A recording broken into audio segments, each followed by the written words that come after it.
La vengeance de Dieu. Tableau du siège, versets 1 à 9. L'endurcissement du peuple est la cause de ce jugement, versets 10 à 21. Les angoisses de l'avenir sont décrites comme présentes, versets 22 à 26. Malgré le zèle de Jérémie, Dieu annonce à son prophète que le peuple est complètement perdu, versets 27 à 30. Remarquons que les Chaldéens ne sont pas encore nommés dans ce chapitre. L'ennemi y est annoncé comme un peuple inconnu venant du nord. Verset 1. Les villes fortes, indiquées tout à l'heure comme des refuges, Jérémie 4.5-6, ne peuvent plus désormais servir d'abri, Jérusalem est envahie à son tour. C'est plus au midi qu'il faudra fuir, puisque l'ennemi viendra du nord. Jérémie nomme ici les enfants de Benjamin, parce que Jérusalem était située sur le territoire de cette tribu, Josué 15.8, Josué 18.16, et peut-être aussi parce que les Benjamites étaient ses compatriotes. Tekoa est situé à 18 km au sud de Jérusalem. Le nom de Tekoa fait un jeu de mots avec le verbe tikou qui suit immédiatement. Beth-Kerem était entre Tekoa et Bethléem, à 6 km au sud-ouest de cette dernière ville, probablement sur la montagne appelée aujourd'hui Mont d'Ephraim. Verset 2. Je la détruis. Le verbe hébreu signifie proprement, je la réduis au silence. La dévastation sera la punition des raffinements du luxe. À toutes les délicatesses d'une génération corrompue, succèdent les brutalités du conquérant, Deutéronome 28.54-57. La justice divine crée quelquefois de ces contrastes aussi soudains que terribles. La belle et la voluptueuse. Par cette exclamation à la troisième personne, le prophète montre, pour ainsi dire, au doigt la coupable, avant de proférer la menace. Verset 3. Les conquérants sont comparés à des bergers nomades dont les troupeaux dévorent tout, avant de passer outre. Chacun son quartier, de la ville conquise et pillée, qui est comparé à un pâturage. Verset 4. Inaugurer le combat, parole des ennemis, il s'agit des cérémonies religieuses qui, chez tous les peuples, précédaient la bataille, Ézéchiel 21.23-28. Nous avons ici une description dramatique de l'arrivée des ennemis devant la ville et de leur ardeur à la détruire. À peine arrivés, ils veulent donner l'assaut même à midi, malgré la chaleur du jour. Mais ils subissent un échec, malheur à nous. Disent-ils. Toutefois, la partie, dans leur pensée, n'est que remise au soir ou à la nuit. Puis, ils rencontrent dans cet assaut nocturne une résistance opiniâtre et inattendue qui les oblige à commencer un siège en règle, mais cet avantage momentané obtenu par les assiégés ne peut qu'augmenter les horreurs du siège et de la prise finale. Verset 6. C'est le Dieu d'Israël lui-même qui donne l'ordre aux conquérants de couper les arbres pour en faire des machines de guerre. Verset 7.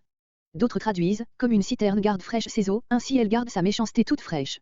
Ce sens nous paraît moins naturel. Verset 9. Il était défendu à l'Israélite de grappiller sa vigne, Lévitique 19.10, Deutéronome 24.21. Israël sera vendangé et grappillé ensuite. Mais et remet la main. Ceux qui furent chargés d'exécuter ce jugement, Néco, Nebuchadnezzar, y revinrent à plusieurs reprises, sous Joachaz, Jchonia, Sédécia, jusqu'à la destruction complète. Verset 10. Non seulement le mal a tout envahi, mais ils ne veulent pas toucher au remède, qui est la parole de Dieu. Ils ont même honte de ce moyen. Verset 11. Saisissant contraste entre l'insensibilité stupide de ces méchants et le saint zèle du prophète. Il y a longtemps sans doute que cette terrible révélation pèse sur son cœur et en la proférant Jérémie se demande si ces incirconcis sont encore dignes de l'entendre. S'il parle donc, c'est moins pour les convaincre que pour se soulager. Vers cela, parole adressée par Dieu au prophète. L'enfant dans la rue. Les plus innocents même seront enveloppés dans la ruine, car le jugement atteindra la nation, comme ce fut le cas jadis pour les Cananéens, et non pas seulement les individus. Cercle des jeunes gens. Il s'agit ici des jeunes gens réunis pour converser et se divertir. Verset 12. Comparez Deutéronome 28.30-31. Le bien mal acquis ne profitera pas. Leurs champs et leurs femmes, la femme confondue avec les autres propriétés pour tomber en esclavage. Verset 13. Ceux qui devaient avertir le peuple participent à ces crimes. Verset 14. Paix. Paix. Dire que tout va bien au moment même où tout périt, c'est le péché des ministres infidèles à toutes les époques du royaume de Dieu. Les ministres de la vérité qui appellent les choses par leur nom sont taxés d'ennemis de la patrie et de l'humanité. Jérémie devait en faire l'expérience. Verset 15. Ce qui est pis encore que d'être incapable d'attention aux avertissements reçus, c'est de ne plus savoir rougir. Verset 16. Les versets entre 16 et 17 décrivent l'endurcissement volontaire et réfléchi d'Israël. L'Éternel invite Israël, comparé à un voyageur, à considérer les voies de ses pères, voies de fidélité et de bonheur, Jérémie 2.2, et à y revenir, mais il s'y refuse. Verset 17. Puis il les invite, en rappelant le cri d'alarme des prophètes, Amos 3.6-8, Ézéchiel 3.17, Ésaïe 58.4, à s'efforcer d'échapper au jugement. Il s'y refuse encore. Verset 18. Les nations étrangères sont convoquées en assemblée solennelle pour entendre la sentence de Dieu sur son peuple. C'est afin qu'elles ne se scandalisent pas en voyant la ruine du peuple de Dieu et qu'elles en comprennent la cause. Verset 20. Séba, probablement l'Arabie heureuse, patrie de l'encens et de beaucoup d'autres aromates. Le roseau précieux, probablement le calamus odoratus, est mentionné Exode 30.23, comme entrant dans la composition de l'huile sainte. Il venait, paraît-il, de l'Inde.